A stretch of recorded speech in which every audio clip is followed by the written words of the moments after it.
Exercise 60A.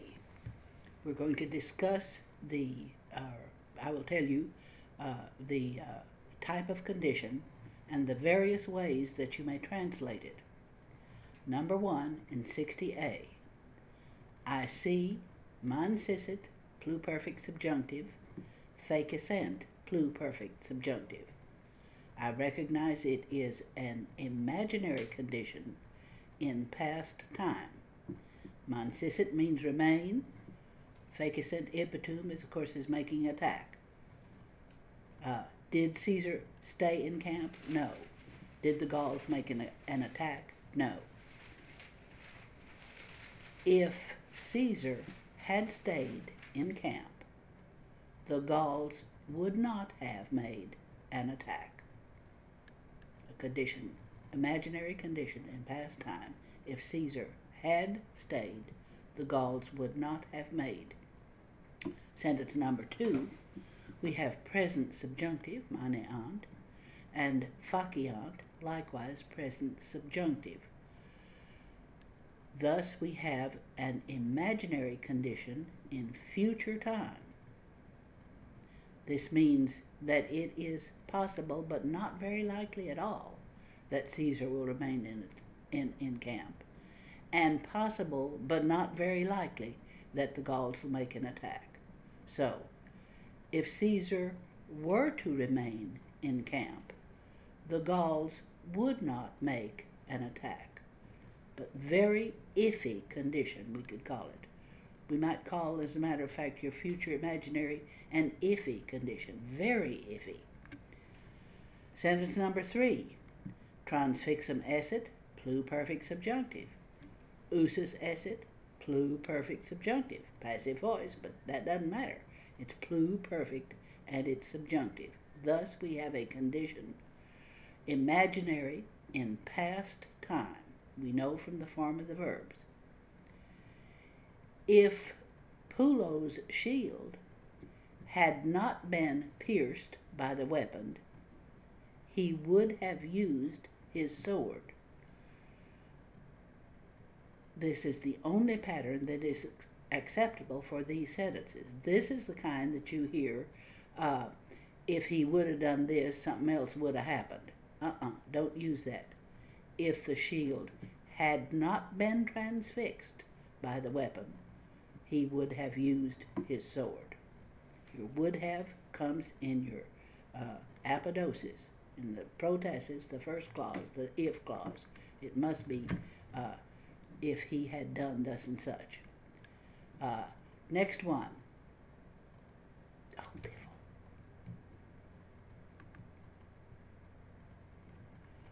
Next one. Transfixum erit and pot erit, teaming up with the infinitive to uti, to use. This is future indicative of possum, erit plus the little prefix pot. Transfixum erit likewise is future perfect indicative. Therefore, this is a future and a factual condition, and it is taking place in future time. It won't sound future in the if clause. If Pulo's shield is transfixed by a weapon, he will be able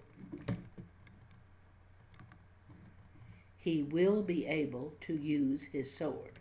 I'll say that again in case part of it was X'd out. If Pulo's shield is not transfixed with a weapon, he will be able to use his sword. Now, this would sound better if we said, unless Pulo's shield is transfixed with a weapon, he will be able to use his sword. Okay? But future perfect tense, indicative, factual condition. Notice in English we don't use much future tense with it. Number 5, erit, future tense. Manebit, future tense. Both indicative because there's no future subjunctive. If it's indicative, it's a factual condition.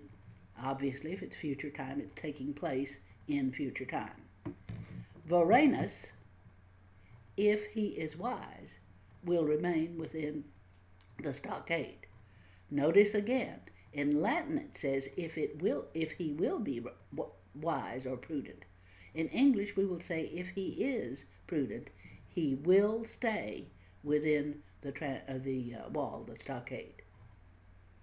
Factual condition, future time.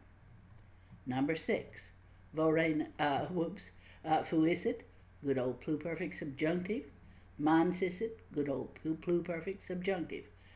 Imaginary condition, past time. Did either of these things happen? Vorenus wasn't wise, and he didn't remain within the stockade. So, Vorenus, if he had been wise, would have remained within the stockade. You can always move Vorenus over as subject in this clause. If Vorenus had been wise, he would have stayed. Number 7, Jacarentur, imperfect subjunctive. Comprehenderent, imperfect subjunctive. If it's subjunctive, it is a imaginary condition. If it's imperfect subjunctive, it's in present time. The houses, or the huts, if burning javelins had not been thrown by the Gauls, would not have caught fire. Probably better to put it in this order. If the huts, well, no, we'd have to say if burning javelins were not being thrown by the Gauls at the houses, they would not catch fire. I think I said that wrong a while ago. I'm going to say it again. The best order would be the houses, unless burning javelins were being thrown by the Gauls, would not catch fire. Or, if burning javelins were not being thrown by the Gauls, the houses would not catch fire. But burning javelins are being thrown, and therefore the houses are going to catch on fire. Can be a little dewy with all those knots in there. Sentence number 8. Jacientur and comprehendent, future tense. Third conjugation verbs, future indicative. That's what the E stands for. It says, hey, look, I'm not subjunctive. I am future indicative. Therefore, we have a factual condition, and it's going to occur in future time. The huts, if burning javelins are not thrown by the Gauls, will not catch fire. Notice, will not catch fire. The huts will not catch fire. Okay. But this jacientur sounds present to us, but we use that for future. Next week, when the Gauls come around, if burning javelins are not thrown by the Gauls, the houses won't catch fire. Sentence number 9. Poscient, vincant, present subjunctive, imaginary condition. Imaginary condition in future time. If the Gauls